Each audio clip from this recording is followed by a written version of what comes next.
Go to Lisa in Corby, who's a new caller. Good morning, Lisa. Hello, Nigel. Good morning. I'm a healthcare professional on the front line, and I'm witnessing firsthand of what the COVID is doing to people. And I don't think it's the right time to send children back to school. I'm a mother of 3 children of different ages, starting from reception, and trying to explain to a 5-year-old that they can't play with the normal things that they're playing with. They can't go to the teacher if they fall over.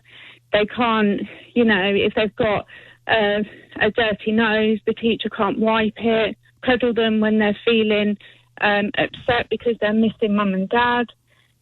Also the socialness of it, because obviously they learn through play and experiences and things like that. There's going to be none of that.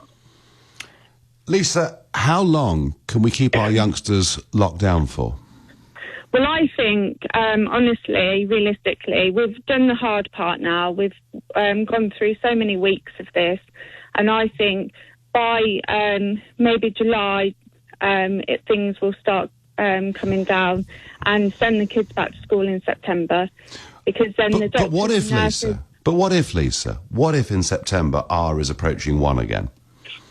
But the doctors and nurses will have more knowledge of the virus, and they would, hopefully, the pressures of the NHS will be a lot reduced than what they are now. Because at the moment, even though they're saying that the numbers have gone down, the deaths are still high, and people that the children are going to be mixing with could be from care homes and could be from different industries like that. I mean, Lisa, there are, of course, and we forget this, there are, of course, some children in education now, Some, and it's a small percentage, but surely, Lisa, there are children out there, living in high-rise apartments, maybe within families for whom the tensions of the last 7 or 8 weeks have made life even more difficult than it was before.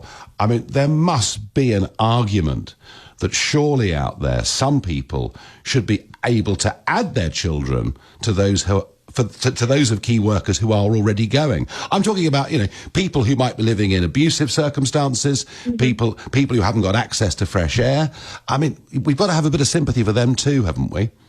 I think it should be a parent's decision, and equally, if children are going through troublesome times like they are, that you mentioned, then they would already be under the vulnerable children's list, so they would already be at school. Well, if they're on the list, Now, Lisa, look, it is up to parental decision, but I at the very least, it seems to me that parents that want to send their children to school from early June should be allowed to do so, even if you don't.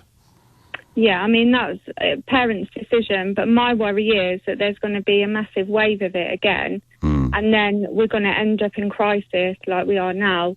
So I think we've done the hard part of the waiting out. I hope so. So a few more weeks, I don't think that's going to make a difference. Lisa, you've argued the case very passionately. I thank you for sharing that with our listeners.